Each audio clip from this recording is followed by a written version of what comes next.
കലുഷിതമായ രാഷ്ട്രീയ സാഹചര്യങ്ങൾക്കിടയിലും ഇന്ത്യയുമായി പതിറ്റാണ്ടുകളുടെ ആത്മബന്ധം കാത്തുസൂക്ഷിക്കുന്ന പശ്ചിമേഷ്യൻ രാജ്യം, പ്രതിരോധ മേഖലയിലടക്കം ഇന്ത്യയുടെ ഈടുറ്റ സുഹൃത്ത് Israel.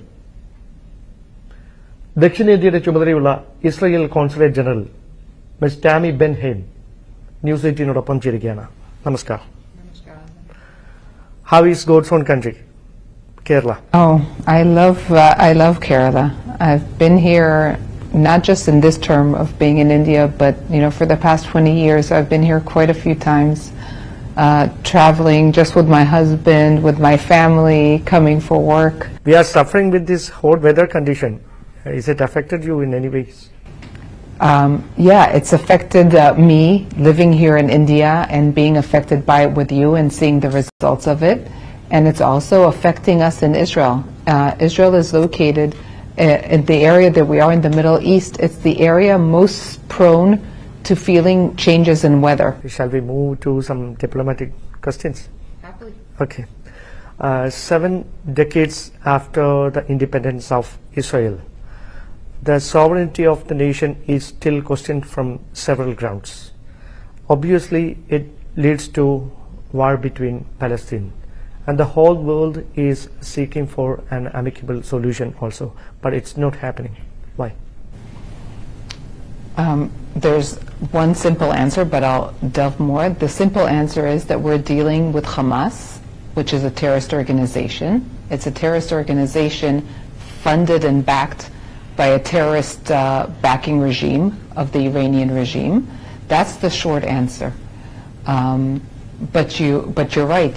The war has been going on for 7 months now, and I'll just remind your audience, Dan, on October 7th, 2023, 3,000 Hamas terrorists crossed the border from Gaza into Israel. On a Saturday morning, families were asleep. It was 6 a.m. 3,000 terrorists armed with knives, with guns, with RPGs, with Kalashnikov automatic weapons. They brought a whole arsenal of weapons with them, and these 3,000 terrorists came into villages, came into people's homes. They brutalized, they terrorized, they burned, they killed people, chopped heads off, did things that I don't want to mention now, but horrible, horrible things to people. Some before they killed them, some after they killed them. And in addition to killing this way, they killed 1,200 people this way. And in addition to this, they kidnapped 252 people back with them into Gaza Strip. And what did they do in the Gaza Strip, this terrorist organization? They're hiding behind the almost 2 million people living in Gaza. They came, they attacked, they killed civilians, they kidnapped civilians, and now they're hiding behind other civilians and are still, by the way, shooting at us and are still continuing this war. Even if things are happening like so, then why Israel is not getting adequate support from other nations? We're getting amazing support. We're getting support from the USA, from India, from France, from Germany, from the people, the countries and nations around us. The fact that some people are using this horrible war and this horrible attack to try to delegitimize Israel, to be anti-Zionistic, to be anti-Semitic, to be anti-Jewish, is very sad. Especially the intelligence of countries like Iran and things like that. Is it making any disturbance right now? Iran is the one funding all the terrorist organizations on the Israeli borders.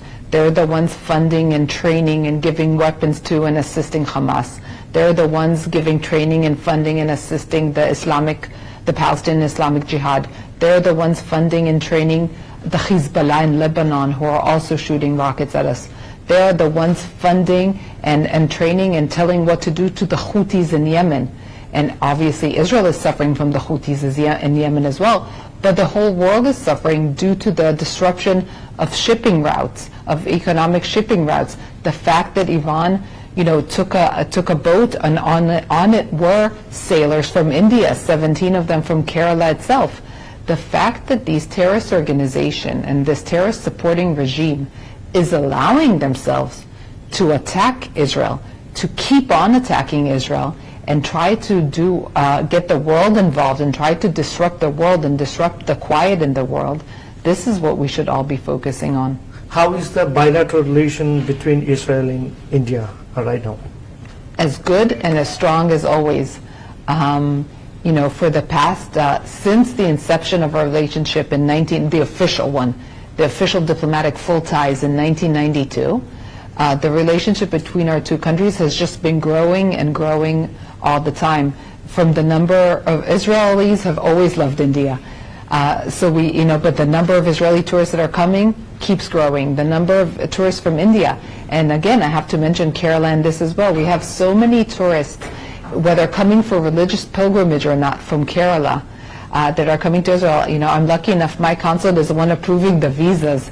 So I always see, even in these times, even in these hard times in Israel, that obviously our tourism has suffered, and we see less tourists, let's be honest. There are still people coming from India who don't want to give up, who planned this trip, who wanted to come and are still coming to Israel.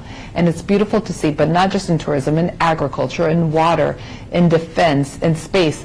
And every topic we can mention, there's been a growth every year, a steady growth, and that's what we want, right? We want more and more all the time. So it's beautiful. When the recent war started between Israel and Palestine, the official government and the NDA, the political NDA, supported Israel, and the major opposition Congress stood for the cause of Palestine. And is it affected anyways in the diplomatic relations with India? First, I'll say our war is not with the Palestinian, not with the people, and not with the Palestinian Authority. Our war is specifically with Hamas, and even more specifically to stop them from shooting at us and to bring the hostages home. And exactly like you said, the Indian government has been very supportive of us. I think Indians in general also understand the need to stand up to terrorism, understand the need to stop terrorism. We've suffered for years from it, and sadly India has as well. And we have to say, we will not allow this to happen. The fact that you shoot us, you kill us, you brutalize us, and then you go and hide behind other people, that's not the way. We cannot allow this to happen. We need to make sure that our people are safe, and I think India understands it well. And again, a whole separate issue, the Palestinian cause, the Palestinian right to self-identification, that's a different issue. And people, if they want to support it, they can support it. They can support the Palestinian people. That's not an issue. But this terrorist organization, Hamas, must be stopped. The collaboration of two nations in agriculture and technology became quite popular. Is it paved the way for hand-in-hand tie-up with any other field? Look, these days I think the world is following what Israel and India have been doing for years, right? We understand that we need food security, and now more than ever, like you yourself mentioned, we need to make sure we have enough water to have food security and obviously to drink and live. And now it's all under the umbrella of sustainability, right, and making sure we have a safe world. And this is what we're doing. So the areas, even in these fields, these areas keep developing and keep growing more and more. And our hope is, and we're already seeing it, that it will not just be in India and Israel, but we'll be able to collaborate together and work in Africa and other places in Asia, in the Middle East. And that is the plan, and that is where it's heading. In the phase of defense also, India is seeking the technological support, hiring weapons and things like that are going on. How is that defense technology things making India and Israel become more close? Our defense cooperation has been going on for years. And I think India is, if not the biggest, and one of the two biggest partners that Israel has in this field. And we're working a lot now under Make in India, which I think is a very smart thing for the Indian economy and India in general. So we're doing more joint ventures, and the things are being developed and manufactured, and almost all the parts, everything is being done in India. So we have Israel working together with India in India, and I think that's wonderful, and it will probably happen more in the future. We'll develop things together as we're doing now. Our parliament election process is going on everywhere, several phases, and it was over in Kerala. And what is the expectation of Israel on the upcoming government of India? One, I love Indian elections, because you work with coalitions, we work with coalitions, we have things happening, it's very dynamic. Whatever government it is, we'll keep working together, we'll keep doing things both for the benefit of the people of Israel, the people of India, and at some point, especially as with, say, sustainability, durability, food security for the world. When comparing to North India, I think Israel has more significant relation with South India. From central Travancore, there are a lot of migrants to Israel for seeking skilled and unskilled jobs. And how is the accommodation capacity of Israel?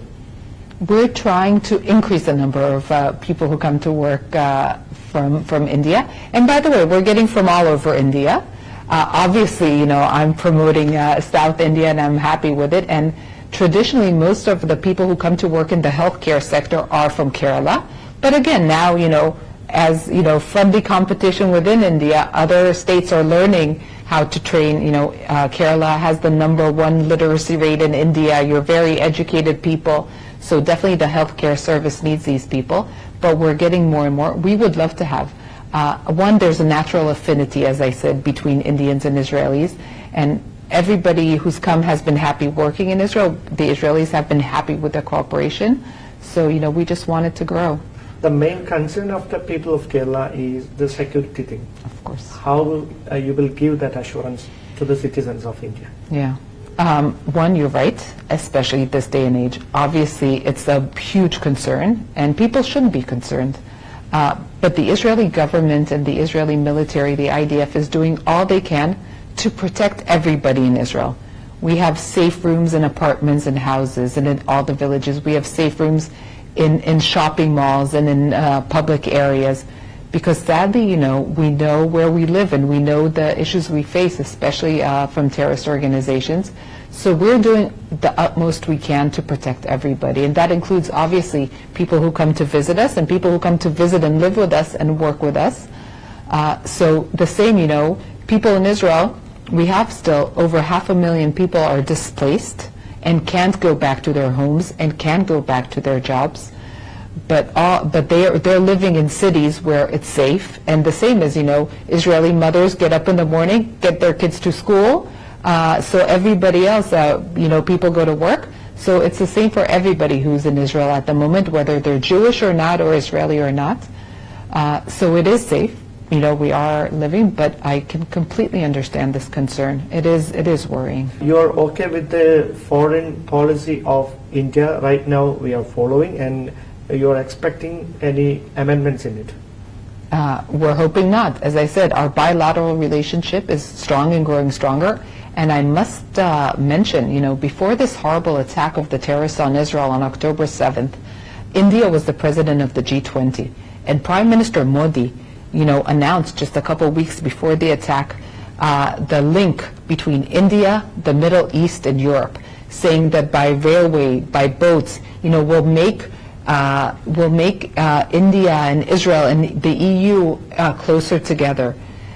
And, this is something we all look forward to. Definitely the G20 countries and everybody that wants more peace, more prosperity for our people.